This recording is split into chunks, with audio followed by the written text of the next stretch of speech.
At these examples of fairies that I show here.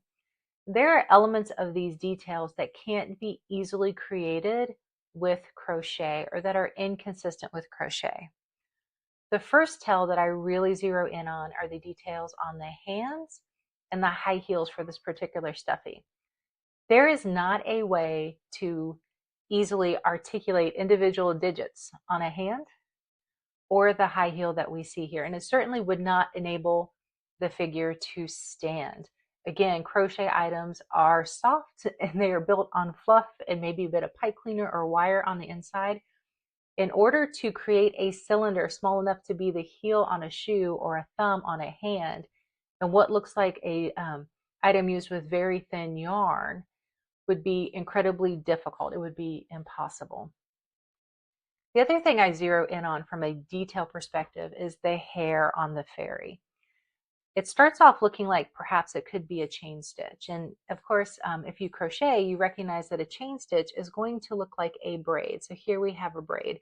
And this is a weight 3 yarn. So it's not a teeny thread yarn, but it's not a worsted weight either. This is a lighter yarn. And you can see I still have a pretty thick braid going. And you also see that it hangs straight. So the hair detail on the fairy, the example that I was showing you, doesn't hang straight, it hangs in curls. A chain stitch is not going to curl. There is a way to achieve the curl, but it involves doing a chain stitch and then single crocheting back up along that chain stitch to create something like this. As you can see, this hangs in that nice little ringlet. However, I also want to call your attention to the thickness that it creates to have a chain stitch that then I single crochet back up.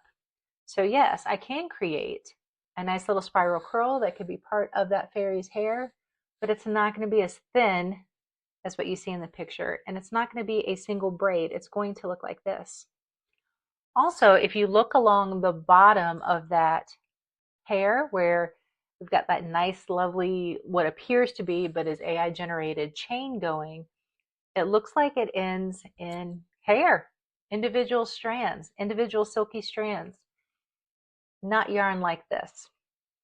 And this, if I brushed it out, would again be fluffy, furry looking acrylic yarn. It wouldn't hang in strands like hair.